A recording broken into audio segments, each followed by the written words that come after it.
এবং যৌবনের আবাদতকে আল্লাহ তাআলা খুব বেশি পছন্দ করে। আবাদতটা অনেক ব্রড সেন্সে যদি আপনি চিন্তা করেন, অনেকে মনে করে যে শুধু নামাজ পড়া, শুধু রোজা রাখা, শুধু জিকির করা এটাই আবাদত। আসলে ব্যাপারটা কিন্তু এমন নয়। মানব কল্যাণে আপনি যাই করেন, আল্লাহ তাআলার আদেশ পালনে আপনি যাই করেন, সবটাই আবাদত, ঠিক কিনা? আপনি যদি রক্ত দেন, মুমূর্ষ রোগীকে বাঁচাতে রক্তের প্রয়োজন হয় না? আপনি যদি তাকে বাঁচাতে রক্ত দেন, এটাও ইবাদত। আপনি পরিবেশকে সুন্দর রাখার জন্য গাছ লাগালেন, এটাও ইবাদত। আপনি একজন মানুষ বিপদে পড়েছে, it doesn't know what to do, আপনি তাকে কনসালটেশন করলেন, কিছু সুন্দর পরামর্শ দিলেন, গাইড করলেন যে এইটা ভুল, এইভাবে করো, এই যে আপনি টাইম ব্যয় করলেন, কনসালটেশন দিলেন, এটা ইবাদত।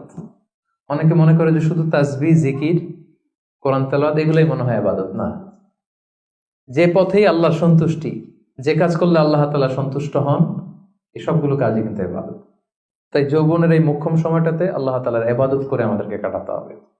ওমা খালাকতুল জিন্না ওয়াল ইনসা ইল্লা লিয়াবুদুন, আমি মানব জাতি আর জিন জাতিকে কেবলই সৃষ্টি করেছি আমার ইবাদতের জন্য।